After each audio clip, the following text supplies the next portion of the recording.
Welcome to our YouTube channel the online education point. इस video में हम आपके लिए एक और इंग्लिश का प्रैक्टिस सेट लेकर आए हैं जो नेवी एयरफोर्स दोनों के लिए इंपॉर्टेंट है। तो चलिए शुरू करते हैं। फिफ्थ नंबर है स्पॉट द मिसपेल्ड वर्ड। आपको मिसपेल्ड वर्ड यहाँ पर छांटना है कि कौन सा इसमें मिसपेल्ड लिखा हुआ है, यानी मिसपेल्ड है। आपके ऑप्शन है फैसिनेटिंग, सेकंड नंबर है फुलफिलिंग, थर्ड नंबर है वेंचर्ड एंड फोर्थ नंबर है manoeuvring. So the correct answer is, जो फिफ्थ का करेक्ट हो जाएगा वो सेकंड नंबर यानी फुलफिलिंग। फुलफिलिंग आपको गलत लिखा हुआ है और इसका सही स्पेलिंग क्या होगा? FULFILLING,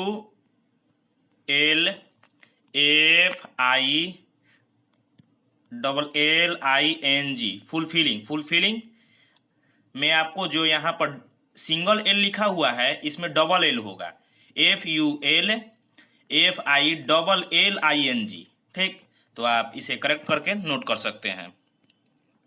नेक्स्ट है चेंज द नरेशन। आपको नरेशन चेंज करना है एंड आपका सेंटेंस है he said to me comma inverted comma fool and आपके ऑप्शन है he fooled me, second number है he asked me fool, third number में है I was fool as called by him, fourth number में है he called me a fool. ठीक, so the correct answer is, जो six का correct हो जाएगा वो फोर्थ नंबर। ठीक, यानी he called me a fool is the correct one. He fooled me, ये तो नरेशन बना ही नहीं है इसका, यानी इस सिंपल पास्ट में आपको ये बनाकर दे दिया है। ही आस्क्ड मी फूल, आपको मालूम होगा कि आस्क्ड कब लगता है? नरेशन बनाते वक्त आस्क्ड, वेदर, इफ है। आपको क्वेश्चन जब पूछा जाता है नरेशन, यानी जब आपको नरेशन बनाते हैं तो उस समय क्वेश्चन अगर मिलेगा नरेशन में तो उसमें उस समय आपको नरेशन चेंज करेंगे तो उसमें आस्क, इफ, वेदर का प्रयोग करते हैं। नेक्स्ट आ जाएगा I was fool as called by him. ये तो सेंटेंस नरेशन में है ही नहीं तो इसे गलत ही होगा। आई वाज फूल, मैं मूर्ख था, एज कॉल्ड बाई हिम, जैसे कि उसने कहा, तो ये तो सेंटेंस है, यहाँ मूर्ख कहने की बात नहीं हुई। ही सेड मी फूल, उसने मूर्ख, यहाँ बनने की मूर्ख बात नहीं हुई, उसने मुझे मूर्ख कहा। तो जब आपको मालूम होगा कि जब नरेशन चेंज करते हैं तो भाव को, यानी सेंटेंस को अर्थ का, यानी जो सेंटेंस का मीनिंग होता है उसको एज इट इज रखते हुए हम उसको अपने तरीके से बनाते हैं, यानी अपने रूप में ढालते हैं उसको।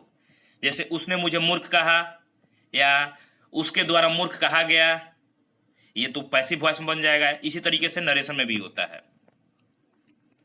नेक्स्ट है 7 नंबर चेंज द वॉइस। आपको वॉइस चेंज करना है एंड ये सेंटेंस है आई मस्ट डू इट। ये मैं पिछले वीडियो में करा चुका हूं, इसलिए अभी तक आप लोगों ने नहीं देखा है तो जाइए और अभी देखिए और इसका करेक्ट आंसर हो जाएगा। मैं इसे 3 या 4 बार करा चुका हूं, इसका करेक्ट आंसर हो जाएगा। मैं आपको डायरेक्ट इसका करेक्ट दे रहा हूं, जो इसका सही आंसर है वही बता दे रहा हूं, क्योंकि इस सेंटेंस को मैं पिछले 3-4 वीडियो में करा चुका हूं। ठीक, तो 7 का सेकंड नंबर करेक्ट हो जाएगा। आपको मालूम होगा कि जब भी हम पैसिव बनाते हैं तो जो सेंटेंस दिया रहता है उसका ऑब्जेक्ट, यानी ये ईट, जो पैसिव चेंज करेंगे तो उसका सब्जेक्ट बन जाता है। ठीक, और मस्ट एक्सिलरी वर्ब है तो मस्ट के बाद बी और प्लस वर्ब 3 लगता है। यहाँ पर बी नहीं लगा है इसलिए गलत हो जाएगा। इसमें लगा है, इसमें शुड लगा है, यहाँ पर शुड तो है ही नहीं, ये भी गलत हो जाएगा। इसमें मस्ट हैव है नहीं, हम मस्ट के बाद यानी जब भी एक्सिलरी वर्ब आए तो वहाँ पर बी प्लस V3 का प्रयोग करते हैं। ठीक, बी प्लस V3 का, उस हिसाब से सेकंड नंबर करेक्ट हो जाएगा। चलिए नेक्स्ट देखते हैं। आपको सिनोनिम्स बताना है 8 नंबर में प्रोक्योर का। आपको प्रोक्योर का सिनोनिम्स बताना है एंड आपके ऑप्शन है पहला number secure, second number acquire, third number pacify and fourth number omit. So the correct answer is, जो प्रोक्योर का सिनोनिम्स जो हो जाएगा वो सेकंड नंबर। ठीक, प्रोक्योर यानी आपको ये प्रोक्योर का अर्थ बिना आप इसे सॉल्व नहीं कर सकते। इसलिए आपको अगर इंग्लिश में अधिक नंबर लाना है तो आपको पैसेज प्लस में वोकैब दोनों को आपको मजबूत करना होगा। तो चलिए देखते हैं प्रोक्योर का अर्थ क्या होता है। प्रोक्योर का अर्थ हो जाएगा प्राप्त करना या दलाली करना। आप यहाँ पर प्राप्त करना भी होता है और दलाली करना, ठीक, प्राप्त करना या दलाली करना।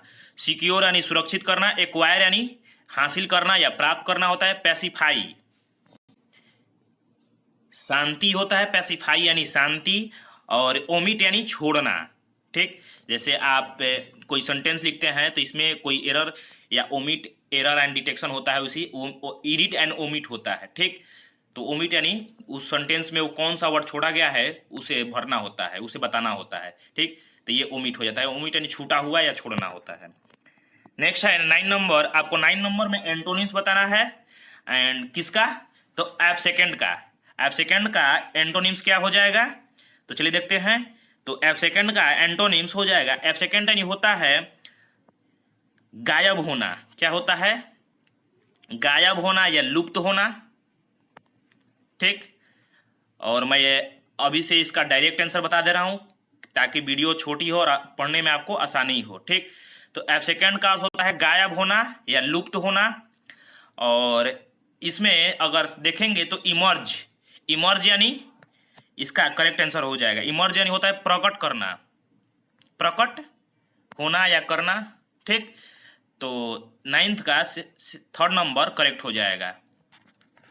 चलिए देखते हैं एबोलिश। एबोलिश यानी आपको मालूम होगा बहिष्कार करना।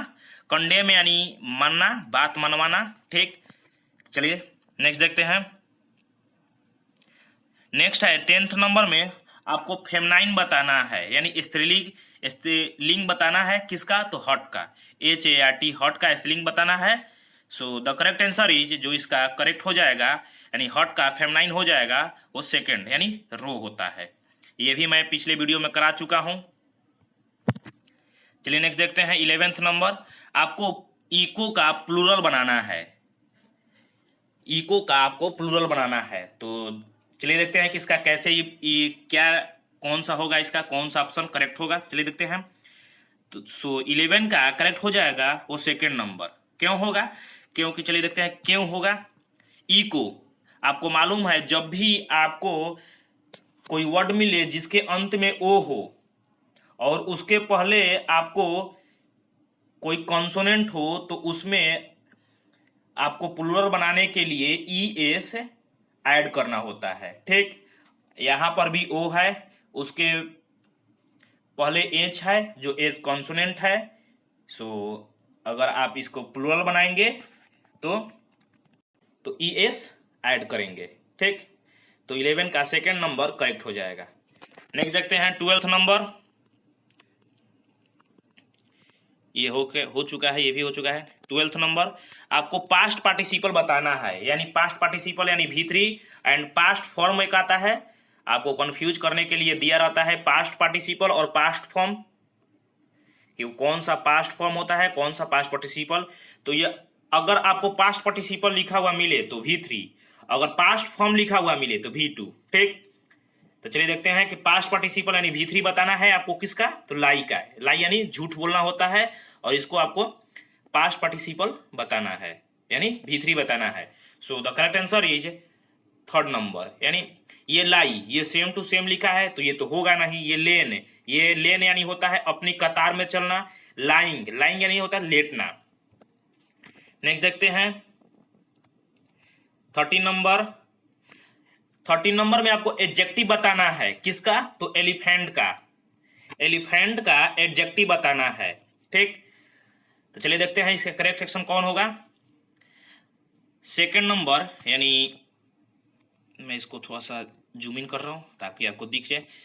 जो एलिफेंट है इसका एडजेक्टिव एलिफेंटाइन होता है। क्या होता है? एलिफेंटाइन। आप इसे याद कर सकते हैं।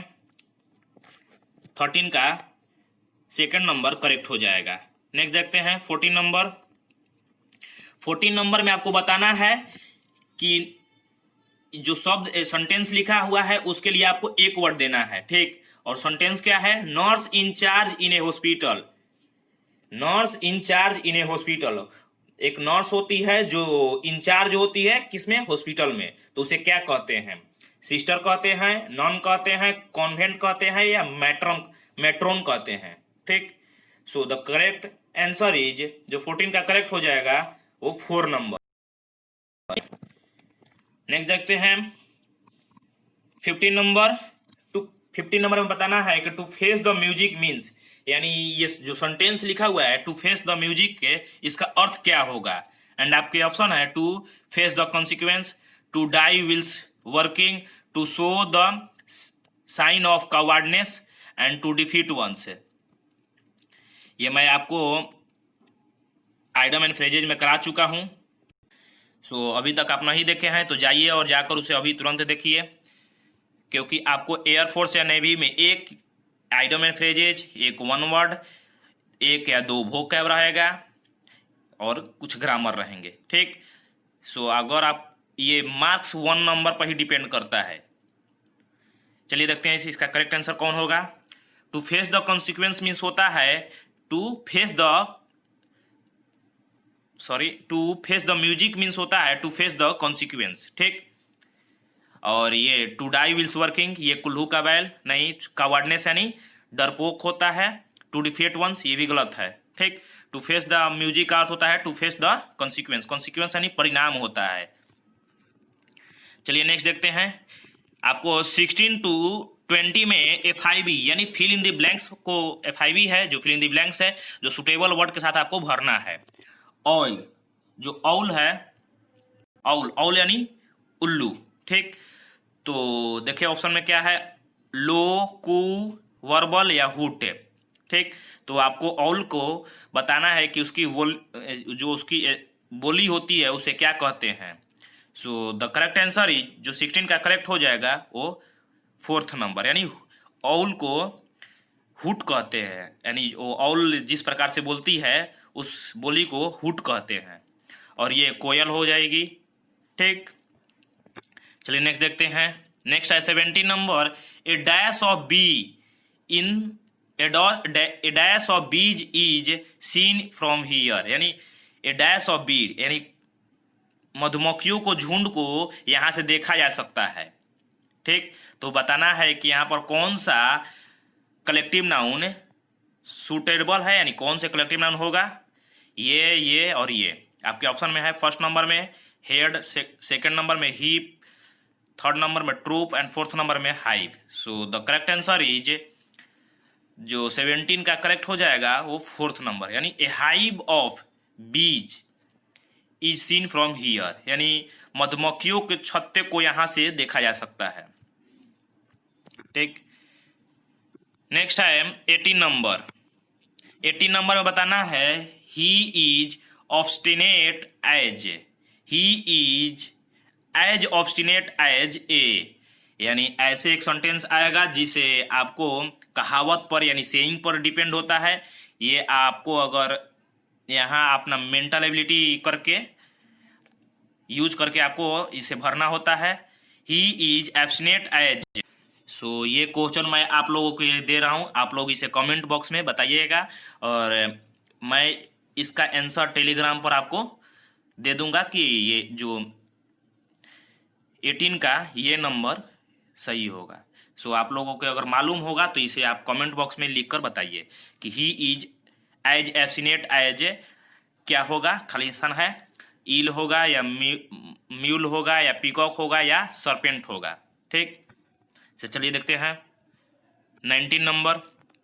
19 नंबर है neither Mohan nor his friends dash to blame, यानी ये सब्जेक्ट वर्ब एग्रीमेंट के क्वेश्चन है, एंड आपके ऑप्शन है is, are, has, have. So the correct answer is, जो इसका 19 का करेक्ट आंसर है वो 2nd number, neither Mohan nor his friend are to be blame. यदि आप सब्जेक्ट वर्ब एग्रीमेंट पढ़े होंगे तो आपको मालूम होगा नाइदर, नॉर, आइदर और से जो भी दो सब्जेक्ट जुड़ा होता है तो जो वर्ब होता है वो नॉर के बाद, यानी जो नॉर जहाँ लिखा रहता है उसके बाद के अनुसार जो सब्जेक्ट है, सब्जेक्ट यानी नॉर के बाद हिज फ्रेंड्स है, यानी ये सब्जेक्ट प्लूरल है तो वर्ब भी प्लूरल होगा। ठीक, ये अगर यदि यह सब्जेक्ट सिंगुलर होता तो वर्ब भी सिंगुलर होता। ठीक, तो 19 का सेकंड नंबर करेक्ट हो जाएगा। चलिए देखते हैं 20 number. He is dash tallest boy in the class. ठीक, he is dash tallest boy in the class, and आपके ऑप्शन है a and the and non article. ठीक, so the correct answer is third number. मैंने आपको बताया कि जब भी आप देखें कि लिखा रहे सुपरलेटिव डिग्री है यानी so tallest in the class, tallest boy in the class यानी सुपरलेटिव डिग्री, यानी दो से ज़्यादा व्यक्ति के बीच में कंपेयर हो तो उस सुपरलेटिव डिग्री के पहले यानी या टॉलेस्ट का पहले द का इस्तेमाल होता है। ठीक, सो कमेंट करके बता दीजिए कि ये वीडियो कैसी लगी, और वीडियो अच्छी लगी तो लाइक कर लीजिएगा और चैनल को सब्सक्राइब कर लीजिएगा। Thank you.